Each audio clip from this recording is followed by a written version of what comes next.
Aula de Atualidades Políticas. Tema: Ação coordenada contra o Brasil. Hoje vamos estudar um caso real que mostra como políticos brasileiros estão tentando pressionar as instituições do próprio país usando articulações com potências estrangeiras, especialmente os Estados Unidos. Quem são os personagens? Eduardo Bolsonaro, deputado federal, filho do ex-presidente Jair Bolsonaro.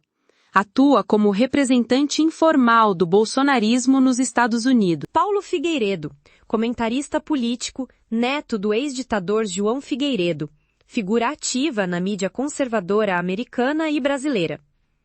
Governadores bolsonaristas, nomes como Romeu Zema, MG, Tarcísio de Freitas, SP, e Ratinho Júnior, PR, têm adotado um tom alinhado com o bolsonarismo e estão de olho numa possível candidatura presidencial ou em alianças fortes em 2026.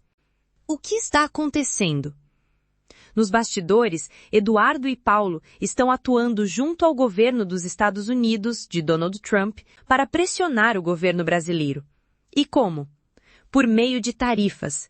Eles sabiam antecipadamente que Trump anunciaria uma tarifa de 50% sobre produtos brasileiros, e não se opuseram. Ao contrário, apoiaram a ideia como uma forma de punir o governo Lula e pressionar o STF. Revogação de vistos. Também celebraram quando os Estados Unidos revogaram os vistos de ministros do Supremo, como Alexandre de Moraes, o juiz que mais investiga e julga bolsonaristas. Sanções internacionais. Discutiram com autoridades americanas a aplicação da Lei Magnitsky, usada para sancionar líderes estrangeiros acusados de corrupção ou autoritarismo. O objetivo? Criar um clima que ajude a anistiar os envolvidos no 8 de janeiro e isolar o STF internacionalmente. Mas por que isso é grave? Imaginem o seguinte. Você tem um problema com um diretor da sua escola e, ao invés de tentar resolver internamente, você chama um colégio rival para punir a própria escola onde estuda. Foi isso que Eduardo Bolsonaro fez.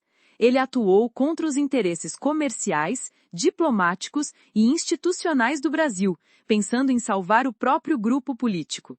Isso se chama, na ciência política, cooptação externa para fins internos, quando você usa a força de um país estrangeiro para influenciar decisões internas de sua nação. E os governadores? Alguns governadores estão em silêncio, mesmo sabendo que essas ações prejudicam a economia e a imagem do Brasil.